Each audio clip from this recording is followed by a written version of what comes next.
ku soo dhawaada ahna hogaamiyihii ciidamada jamhadda yasir ciidanka ku soo dhawo diyaar baynu yihiin tababarka in loo xiro tababarkii anoo ah taliyihii ciidanka guud. بسم الله الرحمن الرحيم السلام عليكم ورحمة الله وبركاته اللهم وفقنا لما تحب وترضى إلهي أيام ما هدسك له قبل كل شيء لو أقراضي إن أنه مرحلة بدن صومرنا ما أنت أنه تاجنا هي مالمه أنه دوني مالين كمده الحمد لله رب العالمين ما أنت يو تاريخ ذو تهي صدح يتونكي بشي السقارات لبكون يلا واتنك وحاسو حرمي تبركي أسعضي جبهدة كجرت قبلها قردفو تاس أو صوب بلابنتي ama tababarkeedu uu bilaabmay 24 bishii afraad ilaahay ayaa mahad leh marxaladaha kala duwan ee aanu soo marnay mahadda labaad waxaa iska leh taliyaha ciidanka hogaaminaya iyo taliye ku-xigeenka mahadda saddexaad waxaa iska leh tababaraha ciidanka kaasoo aanu aad uga mahad celinayno tababarkiisa iyo xirfadda aqooneed oo uu leeyahay kaasoo xirfadiisu ay ku salaysan tahay ilaa 45 sano mahadda afraad waxaan u celinaynaa ciidanka na hortaagan ee heeganka ah ee tababarkoodii soo dhammaystay ciidankaasoo ah dacfaddii labaad ee intaanu tababarka wadnay soo baxda ee ay soo saaraan taliyayaasha iyo tababaro jabhaddaani sida horeba loo ogyahay waxay ka asaasantay gobolka Gardafuw waxayna u asaasantay asbaabo jira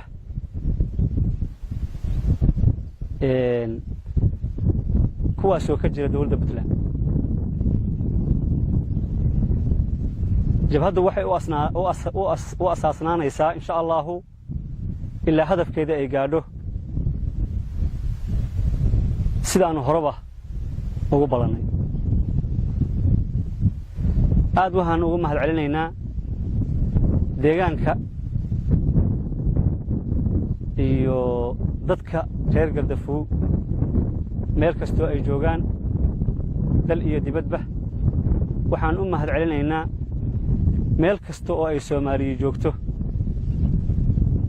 waxaan leenahay meel kasta waxa ka jidha waxa aanu tabanayno iyo wax ka sii waaweyn ilaahay waxaan ka baryaynaa inuu na waafajiyo waxa wanaagsan waxaan aad ugu mahad celinaynaa mar labaad iyo mar saddexaadba allaha awood kasta iska leh ee marxaladahan soo mariyay ciidanku maanta ayuu dacfaddii labaad tababarkiisu u xirmayaa ciidanku wuxuu u joogay hadafyo badan ee aanu horay uga soo hadalay horay waxaanu u sheegnay insha Allahu talaabada aanu qaadayno oo talaabo kasto aanu qaadno inuu ka damayn doono ama hadal kasto aanu sheegno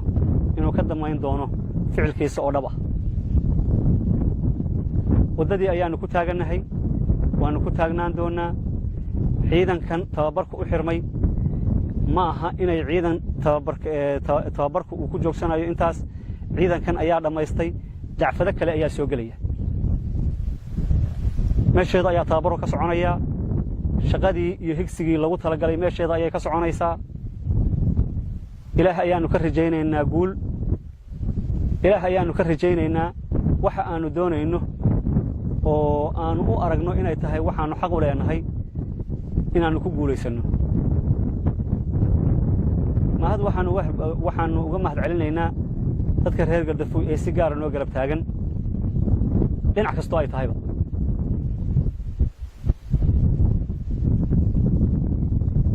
waxaanu caalamka iyo cid walba soomaaliyaba u sheegaynaa inaanu nahay dad xuquuq ka maqan ka doonaya puntland asaaska iyagu horena wax kale uma ahayn nooma qorshaysna tallaabo dalka iyo dadka wax u dhimaysa inaannu qaadno laakiin waxaa noo qorshaysan tallaabo aanu xuquuqdayada ku doonanayno inaannu qaadno meel kastoo ay gelayso sidaa hore nooga barateen ballantayada aanu sheegno iyo hadalkayagu waa islahaan jireen haddana waa islahaan doonaan insha allah tababarku ciidanku markuu u xirmo tababar baa soo gelaya kuwa kalena waxay qaban doonaan insha allahu shaqooyinkii loogu talagalay hadalkayga intaasaan ku soo gabagabaynayaa khayr baan idiin rajaynayaa tababarkii saasuu inoo ku xihan yahay insha allahu shaqooyinkayaga iyo wixii noo yaal baanu qabsan doonnaa wasalaamu calaykum waraxmat ullaahi wabarakaatu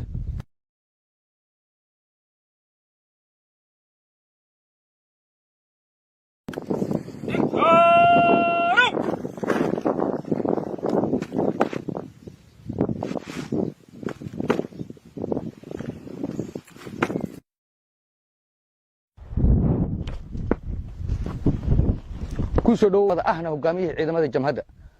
yasir ciidanka kusoo dhow diyaar baynu yihiin tababarka in loo xiro tababarkii anoo ah taliyihii ciidanka guud بسم الله الرحمن الرحيم السلام عليكم ورحمة الله وبركاته اللهم وفقنا لما تحب وترضى إلهي أيام مهد إسكاله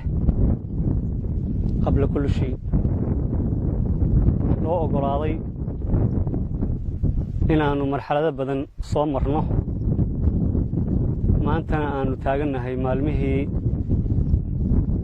أنه دونيني مالين كمده الحمد لله رب العالمين ما أنت يو تاريخ ذو تهي صدح يتوانكي بشي السقارات لبكون يلا واتنك وحاسو حرمي تبركي أسعضي جبهدة كجرت قبل كقردفو تاس أو صوب بلابنتي ama tababarkeedu uu bilaabmay 24 bishii afraad ilaahay ayaa mahad leh marxaladaha kala duwan ee aanu soo marnay mahadda labaad waxaa iska leh taliyaha ciidanka hogaaminaya iyo taliya ku-xigeenka mahadda saddexaad waxaa iska leh tababaraha ciidanka kaasoo aanu aad uga mahad celinayno tababarkiisa iyo xirfadda aqooneed oo uu leeyahay kaasoo xirfadiisu ay ku salaysan tahay ilaa 45 sano mahadda afraad waxaan u celinaynaa ciidanka na hortaagan ee heeganka ah ee tababarkoodii soo dhammaystay ciidankaasoo ah dacfaddii labaad ee intaanu tababarka wadnay soo baxda ee ay soo saaraan taliyayaasha iyo tababaro jabhaddaani sida horeba loo ogyahay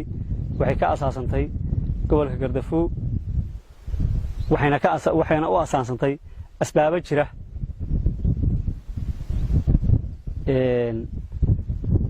kuwaasoo ka jira dowladda Puntland jabhaddu waxay u asaasnaanaysaa insha allahu ilaa hadafkeeda ay gaadho sidaanu horeba ugu balannay aad waxaan ugu mahad celinaynaa deegaanka iyo dadka reer Gardafuw meel kastoo ay joogaan dal iyo dibadba waxaan u mahad celinaynaa meel kasta oo ay Soomaaliya joogto waxaan leenahay meel kasta waxa ka jidha waxa aanu tabanayno iyo wax ka sii waaweyn ilaahay waxaan ka baryaynaa inuu na waafajiyo waxa wanaagsan waxaan aad ugu mahad celinaynaa mar labaad iyo mar saddexaadba allaha awood kasta iska leh ee marxaladahan soo mariyay ciidanku maanta ayuu dacfadii labaad tababarkiisu u xirmayaa ciidanku wuxuu u joogay hadafyo badan ee aanu horay uga soo hadalay horay waxaanu u sheegnay insha Allahu talaabada aanu qaadayno oo talaabo kasto aanu qaadno inuu ka damayn doono ama hadal kasto aanu sheegno inuu ka damayn doono ficilkiisa oo dhab ah wadadii ayaanu ku taaganahay waanu ku taagnaan doonaa ciidankan tababarku u xirmay ma aha inay ciidan tababarku uu ku joogsanayo intaas ciidankan ayaa dhamaystay dacfado kale ayaa soo galaya meesheeda ayaa tababarku ka soconaya shaqadii iyo higsigii lagu talagalay meesheeda ayay ka soconaysaa ilaah ayaanu ka rajaynaynaa guul ilaah ayaanu ka rajaynaynaa waxa aanu doonayno oo aanu u aragno inay tahay waxaanu xaq u leenahay inaanu ku guuleysano mahad waxaanu uga mahad celinaynaa dadka reer Gardafuuy ee si gaar ah noo garab taagan dhinac kasto ay tahayba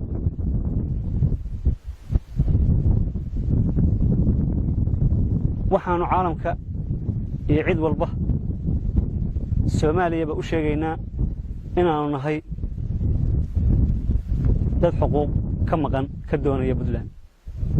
asaaska iyagu horena wax kale ma ahayn nooma qorshaysna talaabo dalka iyo dadka wuxuu dhimaysa inaanu qaadno laakiin waxa noo qorshaysan talaabo aanu xuquuqdayada ku doonayno inaanu qaadno meel kasto ay galayso sida hore nooga barateen balantayada aanu sheegno iyo hadalkayagu waa islahaan jireen haddana waa islahaan doonaan insha Allah tababarku ciidanku markuu u xirmo tababar baa soo galaya kuwa kalena waxay qaban doonaan insha Allah shaqooyinkii loogu tala galay hadalkayga intaasaan ku soo gabagabeynayaa khayr baan idin rajaynayaa tababarkii saas uu inoo ku xiran yahay insha Allah shaqooyinkayaga iyo wixii noo yaal baanu qabsan doonaa wassalaamu calaykum waraxmatullaahi wabarakaatuh